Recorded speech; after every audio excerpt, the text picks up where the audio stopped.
Sumatera hancur, desa hilang, rakyat tenggelam. Tapi negara belum juga menetapkan bencana nasional. Kenapa? Karena status itu membuka borok kekuasaan.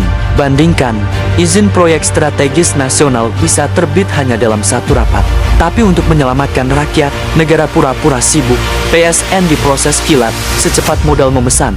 Bencana nasional, lambat, berat, pura-pura menunggu data. Karena begitu status bencana nasional ditetapkan, negara wajib mengakui siapa perusak hutan, siapa pemilik tambang, siapa penerima PSN. Dan itu masalah besar.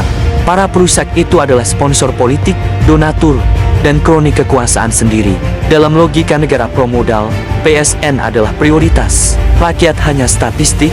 Status bencana nasional memaksa negara membuka arsip dosa, konsesi sawit, tambang, dan izin yang menelanjangi relasi busuk negara modal.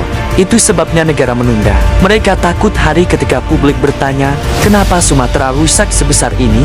Jawabannya terlalu telanjang, karena negara sendiri yang mengizinkan kehancurannya. Ketika modal minta PSN, negara berlari. Ketika rakyat minta status bencana, negara berjalan sambil melihat ke langit. PSN dianggap urgensi pembangunan, bencana nasional dianggap beban anggaran. Padahal bencana di Sumatera bukan musibah alam. Ini efek berantai dari proyek-proyek yang dipaksakan tanpa kajian lingkungan. Dan siapa yang menekan proyek-proyek itu? Negara sendiri, dengan dalih pertumbuhan ekonomi. Kini negara pura-pura tidak tahu, seolah-olah hujanlah yang bersalah.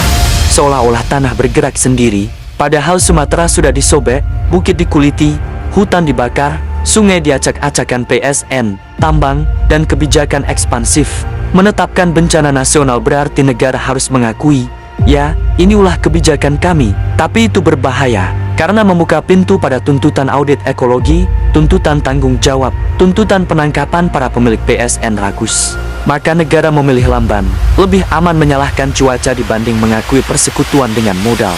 Negara tidak takut banjir, negara takut penyelidikan, negara tidak takut korban, negara takut daftar nama pengusaha yang akan ikut terseret, dan negara tidak takut bangunan roboh, negara takut legitimasi roboh. Murbaisme memaksa kita menyebut akar persoalan.